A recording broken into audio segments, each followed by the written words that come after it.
এটা হচ্ছে পাটুলির police canteen, লেখাই হচ্ছে সর্বসাধারণের জন্য।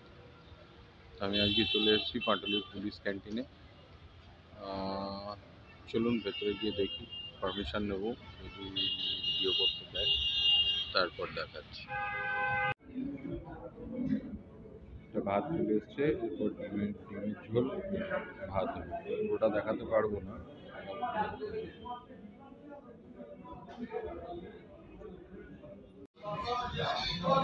ভাত, শুক্তো, ডাল আর ডিমের।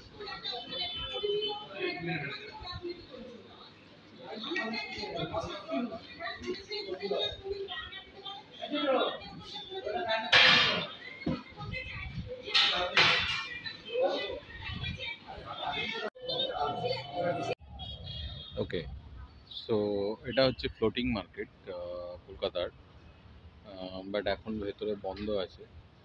যদিও মার্কেটটা চলে, সকালবেলা থেকে একটা টাইমিং আছে, আবার বিকেলবেলা একটা টাইমিং আছে। তো এটা বেসিক্যালি করেছে স্টেট গভর্নমেন্ট থেকে, যেটা খুবই ভালো একটা ইনিশিয়েটিভ, বাট এগেন এটা সেভাবে মেনটেন হয় না, সেই জন্য একটু রক্ষণাবেক্ষণের অভাব আছে। বাকি এখানে রোজ সকালেই বাজার বসে, বাজারটা এসে আমি কভার করবো। আর এর পেছনেই হচ্ছে পাটুলি পুলিশ স্টেশন। সাদা বিল্ডিংটা দেখতে পাচ্ছেন, ওটা হচ্ছে পাটুলি পুলিশ স্টেশন। আর ওর নিচেই আছে পুলিশ ক্যান্টিন। তো আমি আজকে খাওয়া দাওয়া করলাম, ভেতরটা খুব একটা দেখাতে পারিনি কারণ রেস্ট্রিকশন ছিল। বাকি যেটুকুন নিতে পেরেছি নিয়েছি। খাওয়া দাওয়ার ব্যাপারে রিভিউ চলুন আমি বলছি, ফিরে আসছি। তো বেসিক্যালি আমি আজকে পুলিশ ক্যান্টিন, মানে যেটা পাটুলি পুলিশ ক্যান্টিন, সেখানে আমি লাঞ্চ করলাম। টেস্ট সেই একই ক্যান্টিনের মতন, আর খাওয়া দাওয়া ঠিকঠাক। আর এটা একটু পরিষ্কার পরিচ্ছন্ন ছিল। যেহেতু একটু রেস্ট্রিকশন ছিল, সেই জন্য আমি পুরোটা দেখাতে পারলাম না ভেতরে। বাট এগেন আমি যে ক্যান্টিন সিরিজটা করছি তার খানিকটা বাইটস আমি নিতে পেরেছি। এগেন কম দামে খাওয়া দাওয়া। আমি ওই ডিম ভাতের মধ্যেই ছিলাম, তো সেটাই 50-55 টাকার মধ্যেই পেট ভরা। তো আমার বলার বক্তব্য হচ্ছে সেটা হচ্ছে যে ক্যান্টিনগুলো এই জন্যই করা যে যেখানে কম পয়সায় খাওয়া দাওয়া পাওয়া যায় আর একটু ঘরোয়া পাওয়া যায়। তো এটাও একটু ঘরোয়াই ছিল বেসিক্যালি। তো ঘরোয়া খাবার দাবারই ছিল।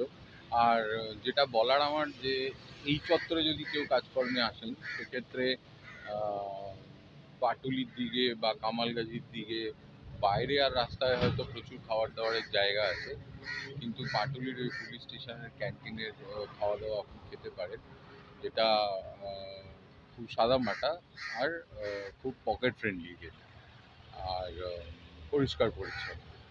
তো বেসিক্যালি যারা পাটুলি চত্বরে কোনো কাজে আসবেন, মেনলি পাটুলিতেই, আর পাটুলির দিকে আর পাটুলি থেকে মেনলি ঢালাই ব্রিজ অবধি এই চত্বরে যদি কেউ কাজকর্মে আসেন বা ওই পাশে প্রচুর স্কুল কলেজ রয়েছে সেদিকে যদি আসেন, তাহলে আপনারা পুলিশ ক্যান্টিনটা ট্রাই করতে পারেন। আর এটা বেসিক্যালি লেখাই রয়েছে সর্বসাধারণ। তো এটা হচ্ছে একটা ব্যাপার। তো সেটাই হচ্ছে পুরো ব্যাপারটা।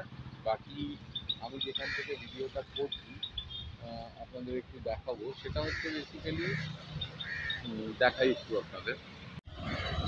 ওকে, তো আপনাদের একটু দেখাই আমি। এটা খুব জাঁকজমক করে শুরু হয়েছিল, এটার নাম দেওয়া হয়েছিল ফ্লোটিং মার্কেট। তো ফ্লোটিং মার্কেট বেসিক্যালি এখন খুবই বাজে অবস্থায় রয়েছে, আর এটা দেখেই বোঝা যাচ্ছে যে মেনটেনেন্সের প্রচণ্ডই অভাব। তো মেনটেনেন্স নেই বললেই চলে। বাকি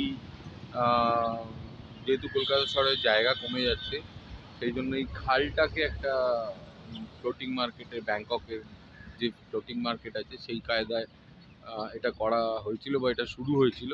বাট এগেন বারবার একটা কথা বলছি, due to low maintenance or less maintenance or lack of maintenance এটা সম্পূর্ণরূপে প্রায় নর্মাল বাজারের মতনই হয়ে গেছে। তো যেগুলো আই থিঙ্ক লোকাল প্রশাসনকে দেখা উচিত। যদিও আমি কোনো পলিটিক্যাল দিক থেকে বলছি না বা কিছু, এটা সম্পূর্ণ আমার মতামত। এটা কোনো পেড প্রমোশনও নয় বা কিছুই নয়।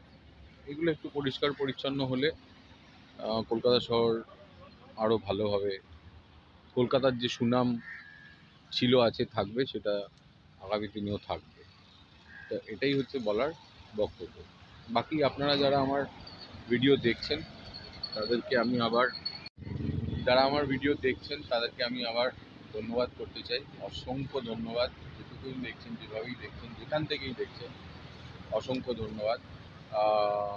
আমার ভিডিওগুলো দেখছেন, লাইক করছেন, বাট আগে একটু যদি শেয়ার করেন আর সাবস্ক্রাইব করেন, তাহলে আমি আরও এনকারেজমেন্ট পাই জিনিসগুলো করতে। আরও কিছু করার আছে, আমি যাব। কালকে যেমন একটু অন্যরকম জিনিস করেছিলাম, নেচার পার্ক একটা বা বার্ড স্যাংচুরি, যেটা কলকাতা শহরের মধ্যেই আছে। সেরকম আরও কিছু জায়গা আছে যেগুলো আনএক্সপ্লোর কিন্তু আছে।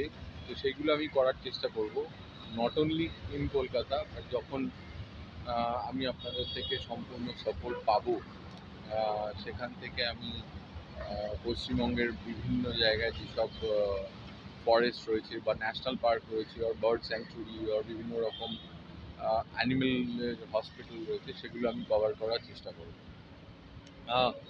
Not only West Bengal but again within India যেসব ফরেস্ট রয়েছে সেগুলো আমি এক্সপ্লোর করার চেষ্টা করব। সো বারবারই সেই জন্যই বলা যে একটু আমাকে সাপোর্ট করুন, সো দ্যাট আমি এগুলো করতে পারি। আমার নিজস্ব একটা ইচ্ছা থেকে, ইভেন মানুষকে দেখানোর জন্য, বিকজ অনেক কিছু নিয়ে অনেক ল্যাক অফ অ্যাওয়ারনেস হয়তো মানুষ জানতে পারে না। তো সেই জানানোটার জন্যই আমার এই প্ল্যাটফর্মে আসা, আর নিজের যে একটা নিজেকে এক্সপ্লোর করার যে একটা জায়গা রয়েছে, সেইটা এক্সপ্লোর করা। তো এটাই হচ্ছে ব্যাপার। দেখতে থাকুন, প্লিজ আমাকে সাপোর্ট করুন, সো দ্যাট আমি আরও ভালো কাজ করতে পারি। আবার অসংখ্য ধন্যবাদ যারা আমার ভিডিও দেখছেন, যারা আমার ভিডিও লাইক করছেন। ধন্যবাদ।